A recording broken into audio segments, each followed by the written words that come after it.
जय हिंद, जय जवान, जय किसान। मेरा नाम है राहुल जवान। मैं हूं आज अपने घर और मेरे पास कुछ किसान भाई आए हैं। मैं एक छोटा सा परिचय कराता हूं और ये पूरी विशेष चर्चा गन्ने पर रहेगी। गन्ने की समस्याएं क्या हैं और ये सब गन्ने के किसान मेरे पास सारे युवा शक्ति बैठे हुए हैं। तो इसमें जो है कैमरामैन का रोल आज अदा करेंगे हमारे बड़े भाई। इनको बोला मैंने, भैया माइक नहीं है आज, थोड़ा सा आप लोग मैनेज कर लेना और हम कोशिश करेंगे थोड़ा तेज बात करेंगे। भैया नमस्ते, आपका परिचय? नमस्कार सर, मेरा नाम हितेश शाह है और मैं एक छोटे से गांव बोलिया मंदसौर जिले से एमपी से आया हूं। और मिट्टी की जो कंडीशन है वो बहुत ज़्यादा ख़राब हो गई है। उससे हम कैसे जल्द से जल्द और अच्छे से अच्छे कम से कम खर्च में कैसे सुधार पाएँ और अच्छी उम्दा फसलों को कैसे ले पाएँ और भविष्य में जो है हम अच्छी उपज को कम खर्च में कैसे कर पाए, इसके लिए हम सर के पास उपस्थित हुए हैं आज मेला। हितेश भाई, ऐसा क्या लगा कि ट्रेन पकड़ के एकदम भाग लिया और मुझे बिना बताए? सर दरअसल पूरे भारतवर्ष में कई लोग इस चीज़ों को कर रहे हैं, पर सभी लोग अपने अपने स्वार्थ के अनुसार उन चीज़ों को आगे बढ़ा रहे हैं। पर पहली बार मैंने पूरे इंडिया लेवल पर पाया कि राहुल जवान जो सर हैं तो वो कुछ देश के लिए वाकई में कुछ रियलिटी करना चाहते हैं। तो जैसा मैं सर की काफ़ी वीडियोस देख चुका हूँ और आज फेस टू फेस सर से मिला, मुझे बहुत अच्छा लगा। मेरा दिल मतलब सेटिस्फाइड हो चुका है कि मैं बहुत सही जगह आया हूँ और मुझे जो है रिजल्ट 100% मिलेगा। चलो भैया, आपका नाम? मेरा नाम शिवम त्यागी, ग्राम नायकनंगला। आपसे गन्ने के विषय में बात करने आए हैं। जी, जी, नाम प्रिंस त्यागी, प्रिंस त्यागी। प्रिंस त्यागी, नायक नंगला गांव है। नायक नंगला, जी, बिजनौर। बिजनौर। अपना गन्ने के लिए और गेहूं के लिए आपसे बातचीत मिलना चाहते थे। जी, मेरा नाम अवनीश चौधरी, ग्राम जमालपुर महिपत। मैं आपसे एक गन्ने के बारे में वार्तालाप करने आया था। जी। मेरा नाम पीयूष चौधरी, ग्राम जमालपुर महिपत, डिस्ट्रिक्ट बिजनौर, और गन्ने के विषय में आपसे बात करने के लिए आए। तुम भी अपना परिचय दो भाई। राजीव कुमार चौकपुरी। गन्ना बढ़िया हो रहा आपकी भैया दुआ से। गन्ना कैसा निकल रहा है? एवरेज क्या है? छोटे भैया की दुआ से भैया 90 95 85 से तो मरी नहीं रखते ही भाई। और अब क्या हमारा भाई चौथे साल भी रखने वाला है? सेड्डी रोक रहे हैं 38 की भाई। अभी बढ़िया चल रहा है? वो सॉरी सेड्डी नहीं चौडी। चौथे साल वाली? हाँ। तीसरे साल का क्या एवरेज निकला? 85 85? सेड्डी का। सेड्डी का। बहुत बढ़िया। अच्छा, ये जो है ना, ये भाई भी मेरे साथ आने को तैयार नहीं था। एक बार क्या हुआ, एक ऐसी घटना घटी कि मेरा ड्रम रखा हुआ था। अब हमारी दोनों की मेन बिल्डिंग मिली हुई है। अब वो पानी मेरे खेत में चलना था, लेकिन पीछे से कुआं चला दिया और हमारे छोटे भाई को लगा कि पानी खेत पे जाएगा। अब वो पूरा ड्रम इसके खेत में टूट गया। तो इसका उस खेत में जो गन्ना निकला वो 95 का निकला। इसने बोला, यार यो कैसा था? इतना मोटा मोटा गन्ना ऐसा 38। इन्हें भी यही था कि दवाई डालो मजे लो तो बाबला। सही बात है। अब उसके बाद इनका दिमाग इस तरह ऐसे रखना सीधा। इसके बाद इसका दिमाग जो है चला साहब। इसने बोला, यार ये ड्रम बनवावा को तुम्हें तो बनाने भी नहीं है, अब डोर पे रखें, ऐसे खोलते रहो चलाते रहो, खोलते रहो चलाते रहो। तो अब जो है धीरे धीरे खेती सुधर रही है। और सबसे पहली बात, परिवार से शुरुआत की है। चाचा जी का भी गन्ना बहुत बढ़िया निकल रहा है। रात हम हिसाब जोड़ रहे थे, 9 बीघे में जो गन्ना निकला है सैरा, वो निकला है लगभग उनका 85 का 82 का एवरेज था। रात ये हम जिक्र कर रहे थे, यहाँ हुक्का चौपाल लगी हुई थी, सब बैठे थे। चलो, तो ये तो चीजें हैं। अब मेरा मकसद है ये हर चीज हर घर में होनी चाहिए। तो मिट्टी का पता चला आपको। मिट्टी 5% बायोमास कार्बन, उसके बाद अपने आप प्रकृति इसमें देना शुरू कर देती है। अब देना शुरू कर देती है तो रिजल्ट क्यों नहीं आ रहे? इसमें होता यह है कि जब आप बायोमास मिलाते हैं ताजा, तो ताजा बायोमास मिलाने, फोन बंद कर दो। ताजा बायोमास जब हम मिलाते हैं तो ताजा बायोमास मिलाने पे क्या है कि फोन से फ्लो टूटता है। ताजा जब हम बायोमास मिलाते हैं तो ताजा बायोमास को जीवाणुओं के खाने योग्य बनने में कभी कभी समय लगता है, क्योंकि मिट्टी में बहुत ज्यादा पैथोजेंस हैं। 1 साल 2 साल, इसीलिए आपने देखा होगा कोई जैसे बेचारा नेचुरल फार्मिंग की तरफ चलता है तो उसका उत्पादन गिरता है। हम लोगों ने पिछले 15 साल में जो रिसर्च करे पूरे भारत और भारत के बाहर और वैज्ञानिकों से मिले, मतलब एक टॉप लेवल की रिसर्च हम लोगों ने इस पे करी। रिसर्च में हमने ये पाया कि भाई एक सिस्टम बनाना पड़ेगा, ऐसे काम चलेगा नहीं। मिट्टी को जो चाहिए वो तो चाहिए। अब मिट्टी में 2 तरीके के हमारे जो है 2 तरीके से मिट्टी पोषण करती है। एक है प्राकृतिक जो जंगलों में होता है, एक है जो हम कर रहे हैं। तो हम जो कर रहे हैं, हमने जो बाजार से लाके देना शुरू किया। और जैसे आप मिट्टी की जांच करवाओ तो मिट्टी की जांच में जो आपने कृत्रिम रूप से डाला, जैसे गोबर की खाद, ठीक है, वर्मी कंपोस्ट, सरसों की खली या और भी कुछ, तो वो उसमें उपलब्धता कितनी है, या आपने डीएपी डाला, यूरिया डाला, पोटाश डाला, ये सब चीजें डाली, तो ये होता क्या है कि पूरा चक्र को उसको बताता है जो अवेलेबल फॉर्म में है, ये फिक्सेशन होके पड़ा है। प्रकृति की क्या ताकत है वो मिट्टी की जांच नहीं बता सकती। अब जंगल में क्या होता है, जंगल में ये जो मिट्टी है और मिट्टी के अंदर जो बायोमास है, बायोमास के अंदर सूक्ष्म जीवाणु हैं। सूक्ष्म जीवाणु मिट्टी के कणों के अंदर से, जो मिट्टी के छोटे छोटे कण हैं या आपको हमें कण लगते हैं, ये उनके लिए पत्थर पहाड़ हैं, उनके अंदर से पोषक तत्व निकाल के पौधे को देने का काम करते हैं। सिंपल सा फंडा है। इसीलिए जंगल में इतने मोटे मोटे ताड़ के उसके पेड़ मिलेंगे आपको, जो हमारे यहाँ कभी नहीं होते, 15 साल में भी नहीं होते हमारे डोलों पे। तो ये जो है ये जो मेरी बात समझ आ रही है ना, नहीं समझ में आए रोक लेना। तो ये जो व्यवस्था है पूरी, इनकी तरफ भी दिखाते रहना भाई, ये जो पूरी व्यवस्था है ये हमें खेत में बनानी है। खेत में बनने में कई बार इसे 2-3 साल लग जाते हैं, इसीलिए हम साथ में जीवामृत का प्रयोग करते हैं, या हम कहीं से मिट्टी ला करके उसका जीवामृत में घोल के जीवाणु बढ़ाते हैं, उससे बनाते हैं। हम अलग से कल्चर लाते हैं। मैंने जो प्रैक्टिस की, जो मुझे एकदम से रिजल्ट आए 1 साल के, मतलब इसी फसल में रिजल्ट कैसे आए, तो हमने एक 5 स्तरीय सूत्र बनाया। 5 स्तरीय सूत्र में है नवरत्न खाद, 9 प्रकार की फसलें, जिनमें 3 दाल वाली फसलें, 3 तेल वाली फसलें और 3 अन्न वाली फसलें, जिनको आप अपनी क्षमता के अनुसार, अपने क्षेत्र के अनुसार जो आपके यहाँ पे ग्रो हो जाएं, उनको बो दो आप। बोने के बाद इनको 50 दिन पे मिट्टी में मिला दो, और आपने खेत में ट्राइकोडर्मा हर्जिनियम, ट्राइकोडर्मा विरिडी, ये दोनों काम करेंगे आपकी जमीन में। देखिए मैंने कई वीडियो में बता रखा है, फिर दोबारा बता देता हूँ। हर्जिनियम पौधे की जड़ों के ऊपर बैठ के काम करता है, अपनी कॉलोनी बना लेता है। पौधे से निकलने वाले जो भोजन है, उस भोजन को ग्रहण करके और पौधे को प्रोटेक्शन बदले में देता है। जो विरिडी है वो मिट्टी के अंदर जितनी भी फंगस है आपके खेतों में, उस फंगस को खत्म करने का काम करते हैं ये दोनों भाई मिलकर। जमीन के फंगस का खात्मा केवल ये दोनों कर रहे हैं। क्वालिटी बता दो कौन सा वाला चलाना चाहिए। आप हमारा वाला लो, नहीं जो बता रहे 8 गुणा कौन सा आता है। भूप्रयाग भूमित्र ले लो आप, उससे सस्ता कहीं मिलेगा नहीं। अगर उससे सस्ता भी कहीं मिल रहा है तो आप 2 गुणा 10 की पावर 8 से कम का नहीं लेना है। अभी तक तो सारी कंपनियां जितनी भी अपनी जो सेपरेट प्रोडक्ट बेच रही है, उन सभी को कंपेयर किया जाए तो किसी भी कीमत पर जो अपने किसान कार्यशाला से जो प्रोडक्ट मिल रहे हैं, उनका कंपैरिजन तो कहीं पर भी नहीं है। फौजी का कंपैरिजन नहीं मिलता, नहीं है बिल्कुल सीधी सी बात है। हम काम कर रहे हैं लोगों के, किसानों के लिए, देश के लिए, ठीक है। तो खैर सब अपने अपने स्तर पर अच्छा कर रहे हैं। हम यहाँ पे ना किसी कंपनी का जिक्र करने वाले हैं, ना हमें कोई लेना देना है। हर कोई अपने स्तर से काम कर रहा है। जैसे कि ये चीज चलेंगी आप ये बता रहे हैं, इसके साथ जैसे कि हम लगाते हैं तो हम माइक्रो न्यूट्रिएंट डाल देते हैं, ये तो बात का विषय है, पहले मुझे सब्जेक्ट क्लियर करो। अब ये काम तो बता दूं तुम्हें, नहीं तो बोल तुम्हें पता नहीं चलेगा ये करेंगे क्या। तो ये अब आगे आपका दूसरा, इसमें हमने जो सेगमेंट लिया, देखो चीजें तो बाजार में सब मिल रही, लेकिन हमें कौन सा कॉन्सेप्ट चलाना है, मैं उसकी बात कर रहा हूँ जिसके मुझे रिजल्ट आए। मैं अपनी की जिम्मेदारी ले सकता हूँ, बाकी का मुझे नहीं पता किसी का भी। अब आपका आता है सूडोमोनास और बैसिलस सबटिलिस।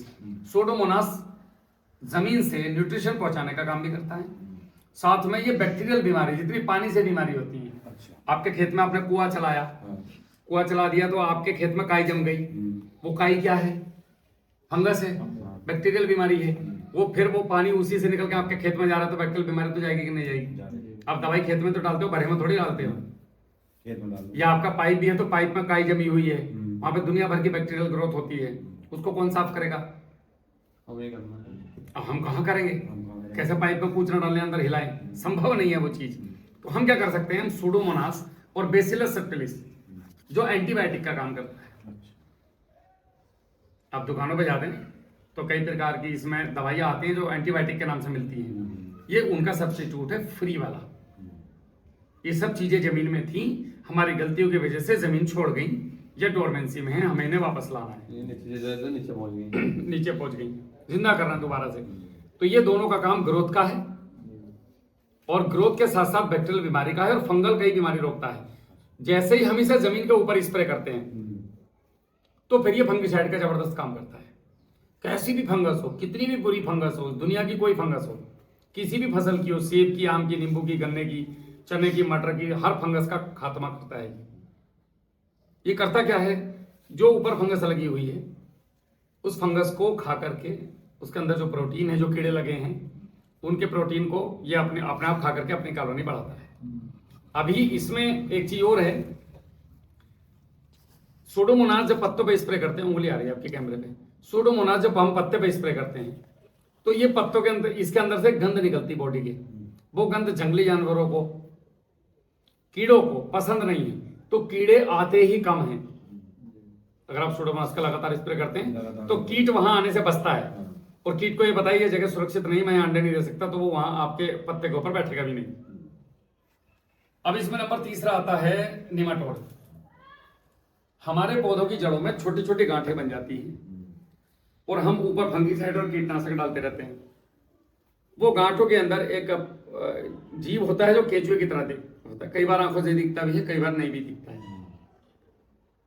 उसको कंट्रोल करने का काम प्रकृति के तौर पर करता है पैसिलोमाइसिस नाम का बैक्टीरिया, फंगस। ये फंगस अगर खेत में है तो ये उसको आने नहीं देता, उसको खत्म कर देता है, खेत को प्यूरिफाई रखता है। अगर वो नहीं है तो फिर बहुत महंगी दवाई इसकी आती है। किसान क्या करता है, ऊपर भाई जब सारा खाना गांठों में फंस गया, ऊपर जा ही नहीं रहा है, जड़ों ने दिया, इसने जड़ों में बैठा है ये कीट, तो ये उसको खा रहा है। जब ये उसको खा रहा है तो फिर ऊपर भोजन जाएगा नहीं, सप्लाई होगी नहीं। वहां मेहमान आए हुए, हम यहाँ बैठ गए, भोजन आया, हमने ये रसगुल्ले सारे चेप दिए, आगे गए ही नहीं, ना के बराबर। आप क्या करोगे फिर, पत्ते पीले पड़ेंगे, उस पर कीट आएंगे तो आप फंगीसाइड और कीटनाशक लाओगे, बाद में पौधा उगाड़ के देखोगे तो कहोगे मोटी मोटी गांठें बन रही। तो ये जो काम करता है ये आपके निमेटोड पे काम करता है। अब इसके साथ में आता है बिवेरिया बेसियाना और वर्टिसिलम लकानी।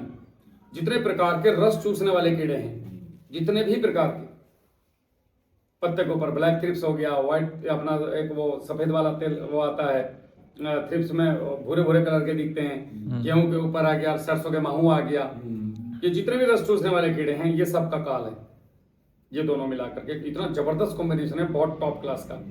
इसके साथ में फिर एक आता है मेटारिजियम एनिसोप्ले और बेसिलस थोरेंजेसिस। जितनी भी इल्लियां हैं, जैसे टॉप बर्नर की इल्ली आपकी हो गई, जैसे आपका पोका वही आता है, उसके लिए बड़ा जबरदस्त काम करता है वो आपका सूडोमोनास। तो ये जितने भी प्रकार के काटने और चूसने वाले उतरने वाले कीड़े हैं, इल्लिया, हुपर्स, एक पत्ते से दूसरे पत्ते पे उड़ के बैठने वाले टिड्डे, ये उनका काल है। ये करता क्या है, जैसे ही ये उसके बॉडी में जाता है, मुंह के थ्रू जाओ, नहीं तो ये जोड़ जो होते हैं इनके जीवों के जोड़ बॉडी के, उनके अंदर घुस के उनका प्रोटीन खा के और अपनी कॉलोनी बढ़ा लेता है वहां, फिर वो नीचे गिर जाता है। तो ये 72 घंटों में सब अपना काम करना शुरू कर देते हैं। केवल 72 आवर्स के अंदर आपको रिजल्ट दिख जाएंगे। बहुत सारी वीडियो पड़ी हुई है हमारी शॉर्ट्स वीडियो में, तो ये काम करता है उसका।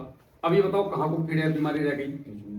अगर आपने ये सारे 5 ड्रम में बनाया और 5 ड्रम को अलग अलग गोबर की खाद में मल्टीपल किया, और जब भी पानी देना है थोड़ा थोड़ा, ज्यादा नहीं, बस आधा आधा कट्टा इकट्ठा किया और 2-2.5 बोरी 1 एकड़ में फेंकी और पीछे से पानी दिया, आपको समझ लो 5 ड्रम चल गए लंबी खेती वालों के लिए।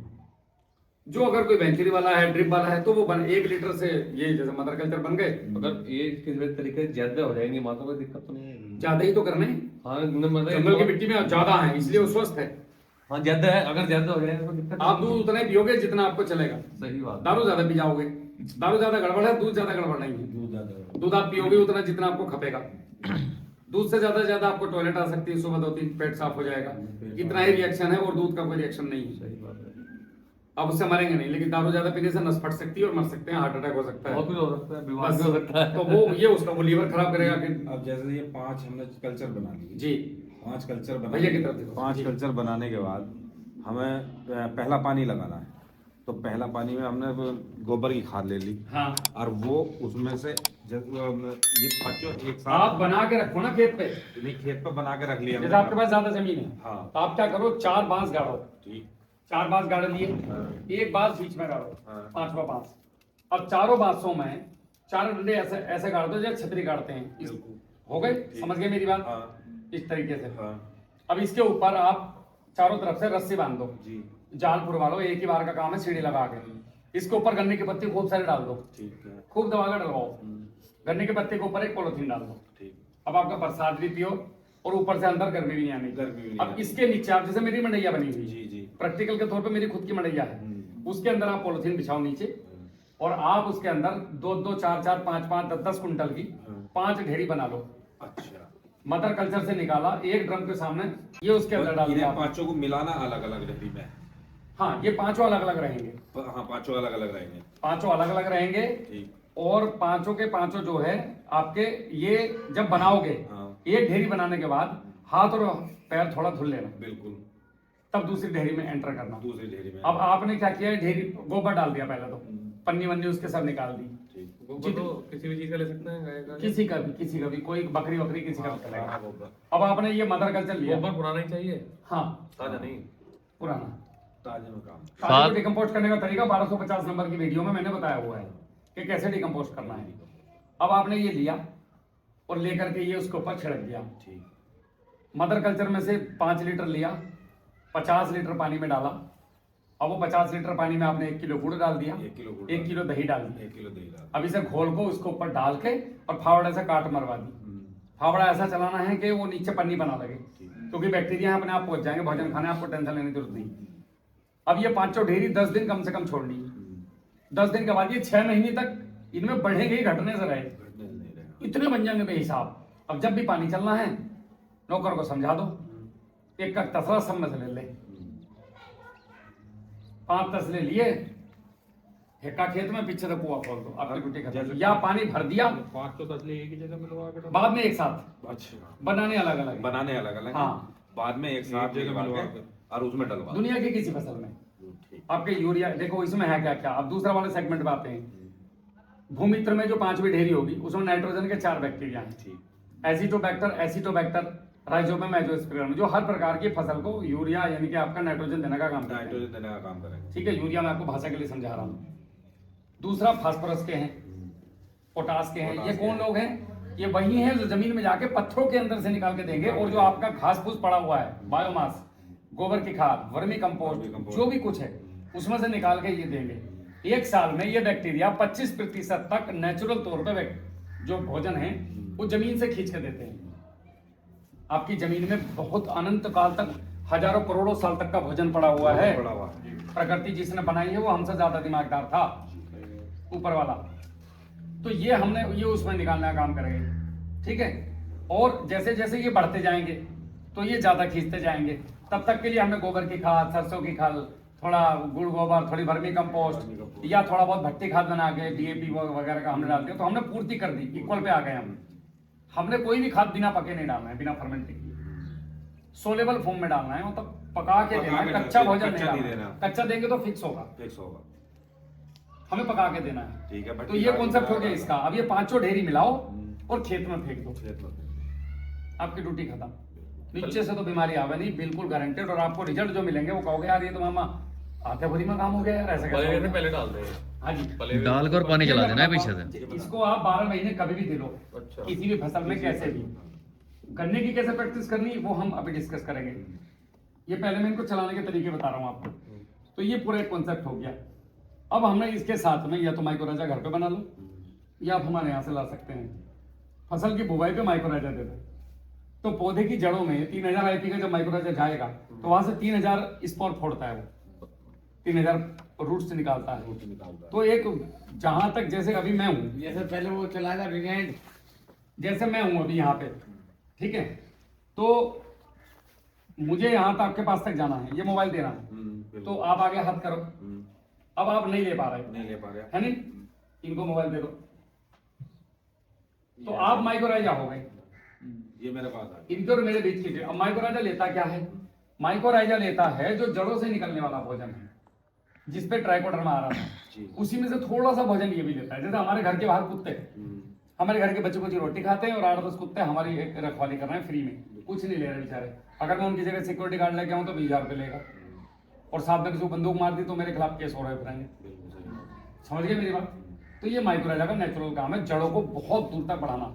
2 पौधों के बीच में, जड़ों के बीच में परस्पर संबंध बनाना। प्रकृति में एक चीज और है, अगर एक गन्ने का मेड़ा बढ़िया चल रहा है मोटा और दूसरे गन्ने का पौधा कमजोर है, तो जो मोटा वाला पौधा है ये छोटे वाले पौधे को मरने नहीं देता।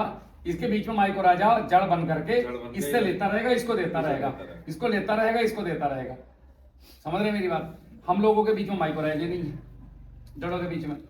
तो एक तकड़ा हो जा, एक पतला हो जा। परस्पर संबंध प्रकृति ने बनाया हुआ है, एक दूसरे को साथ में चलाने का। नहीं तो आप ये बताओ, जंगल के अंदर जब इतने घने घने पेड़ हैं तो झाड़ियां हरी कैसे हैं? बिना प्रकाश संश्लेषण के। वो हरी इसलिए हैं कि वो बड़े वाले पेड़ की जड़ें छोटे वाले पेड़ को माइकोराइजा लेकर के भोजन दे रहा है, बड़ा वाला बना रहा है ऊपर और छोटे वाले को दे रहा है। समझे मेरी बात? ये काम है माइकोराइजा का।